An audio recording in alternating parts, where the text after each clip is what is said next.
Olá, meu amigo, minha amiga. Estamos de volta com mais um Portal do José, em mais um dia em que a coragem do inelegível está sendo mais uma vez posta à prova e desmascarada, porque ela está durando menos do que o tempo que uma pastilha de vitamina C demora para se dissolver dentro de um copo, né?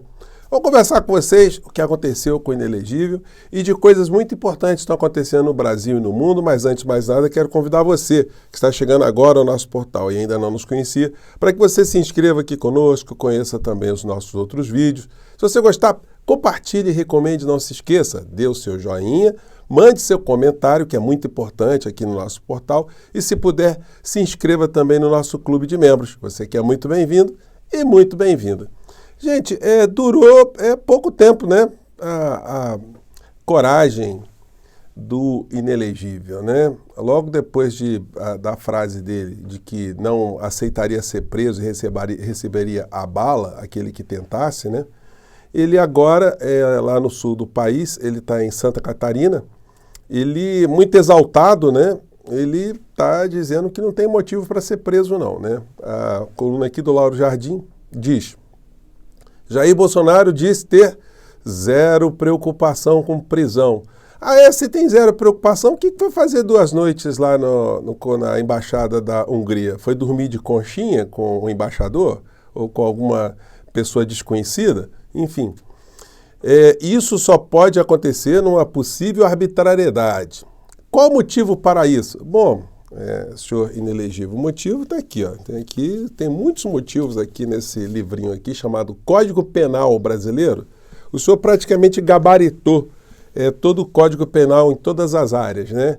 O senhor causou danos em todos os níveis aqui no Código Penal. Então, argumentos não faltam. E se faltasse, ainda tem 750 mil pessoas que morreram e que deixaram suas famílias com um buraco muito grande e que os processos ainda nem começaram. Então, motivos não faltam. E aí, completa aqui a coluna. A frase foi dita há pouco por um Bolsonaro bastante exaltado. Claro, né? Está nervoso. Ele negou ter dito a um deputado que se for preso, vai atirar para matar, conforme publicado hoje por Guilherme Amado. Só que essa história já vem de longe, né, gente? Já tem aqui um fragmento. Aqui na TVT, há 1 ano e meio atrás, ele já tinha falado isso. E ele não retirou naquele momento, né, um momento de bravatas, né, ele não ia se autodesmoralizar com o público que acreditava que ele era um verdadeiro mito, né? Vamos ver o que dizia a coluna aqui. Ele conversou com alguns aliados, e essa informação também circulou esta semana. E teria dito o seguinte: está com medo de perder a eleição e de ser preso. E disse o seguinte: eu não aceito ser preso. Prefiro morrer. Se chegar alguém para me prender, depois, né, de sair do poder, eu recebo a bala, eu recebo atirando. Machão, né? A única vez que ele ficou frente a frente com alguém armado, ele entregou tudo num assalto no Rio de Janeiro. Mas nada. Então, isso já vem de longe. Mas aí esse Bolsonaro, valentão, ele está dando espaço para cada vez mais um gatinho que é castrado, gordinho, né? Esperando ali que alguém dê um trato muito carinhoso nele, né? Bom, para minha satisfação, estava vendo hoje, acompanhando os desdobramentos lá de algumas ações na Procuradoria-Geral da República e me deparei com essa publicação aqui. MPF, mais de 60 entidades promovem ações em prol da memória, da verdade e da reparação pelos danos causados pela ditadura militar no Rio Grande do Sul. Vocês vejam que a mudança da Procuradoria-Geral da República já começa também a mostrar que há um entendimento de uma parcela considerável das instituições ligadas ao Ministério Público do que aconteceu no Brasil é responsabilidade constitucional de um órgão como a Procuradoria-Geral da República e Ministério Público Federal. Eles publicaram, está no site deles, esse documentário aqui falando da ditadura com várias entrevistas. É muito interessante, tá? Eu vou colocar na descrição aqui do nosso link, nosso papo de hoje, né? Mas isso é muito bacana, muito positivo que a Procuradoria-Geral da República, o Ministério Público Federal estejam fazendo isso, né? Enfim, nós estamos nessa semana de lembrança do que foi a ditadura militar, então, hora por outra, eu trarei aqui mais fragmentos desse momento aqui, para que jamais se esqueça, né? A gente possa dar essa contribuição para que essa memória não seja apagada jamais, porque quando se esquece aquilo que aconteceu na história, você tende a repetir o mesmo erro, né?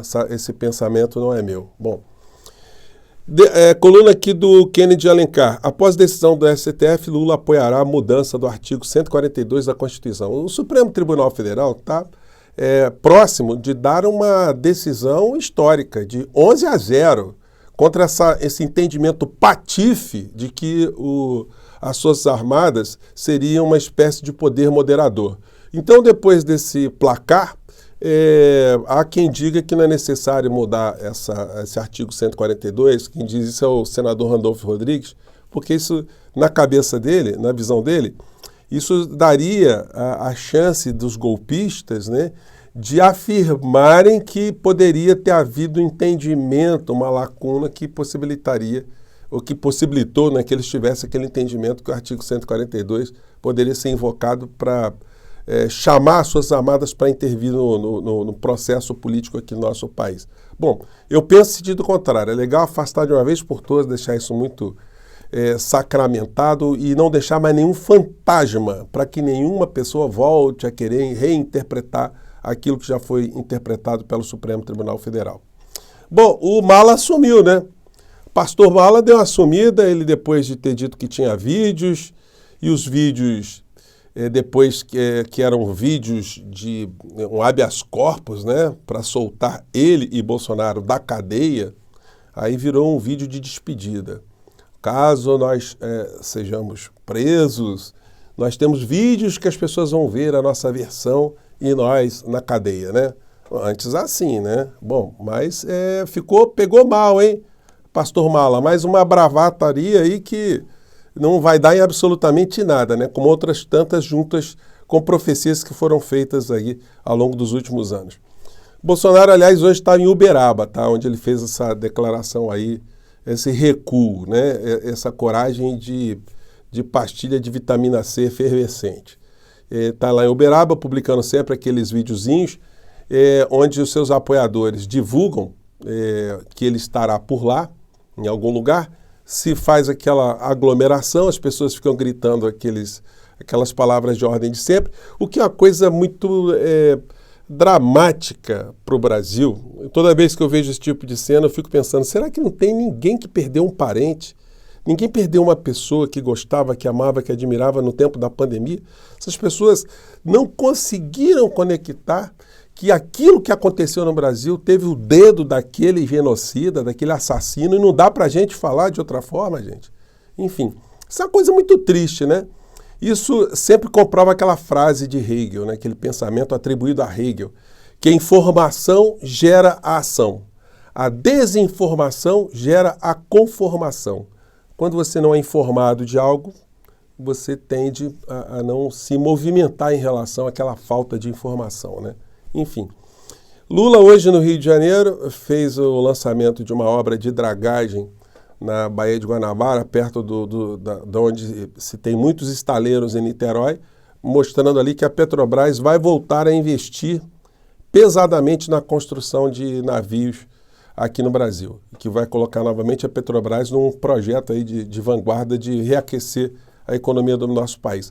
Mas está faltando ainda para o povo brasileiro, de uma forma muito clara, projetos estruturais do governo Lula para a nação, para a gente entender o que está acontecendo, né? Porque senão fica apenas um governo de tapar buracos, de fazer projetos, de tomar iniciativas, sem isso estar amarrado numa visão global, para que o povo entenda o futuro do nosso país, para que lado está indo, né? Bom, fazendo um corte aí na política nacional, uma coisa que tem lá fora e que aqui dentro explica algumas coisas também, é essa mistura de igreja, de religião com política. Lá fora, nos Estados Unidos, a igreja trumpista, está aqui na coluna do Estado de São Paulo, como Donald Trump infunde o cristianismo em sua campanha. Então agora ele descaradamente está adotando, né, um discurso religioso, falando em Deus toda hora. E aí o texto da matéria, né, diz o seguinte: a grande maioria silenciosa está surgindo como nunca sob a nossa liderança, frase do Trump. Recita Trump lendo um texto em um teleprompter em uma versão típica desse roteiro. Nós rezaremos a Deus por nossa força e liberdade. Rezaremos a Deus e rezaremos com Deus. Somos um só movimento, um povo, uma família e uma gloriosa nação sob os olhos de Deus. Ou seja, a patifaria que lá está funcionando para uma grande parcela, ela é importada, né, e reproduzida pelos patifes, os criminosos daqui. Bom, a matéria sublinha. O ex-presidente casou 3 vezes, lá, né? Foi acusado repetidamente de assédio sexual, foi condenado por fraude empresarial e nunca mostrou muito interesse em serviços religiosos. Que coincidência, hein? Com a criatura que andou zanzando pela presidência da República, aqui no Brasil. Na semana passada, antes da Páscoa, ele postou em sua plataforma de rede social um vídeo em estilo infomercial, vendendo por $60 Bíblias acompanhadas de cópias de alguns documentos que fundaram a nação e a letra da canção God Bless the USA, né? Deus abençoe os Estados Unidos, né? Bom, então, para a gente ter a noção, né, de como coisas estranhas acontecem lá fora e são reproduzidas aqui dentro.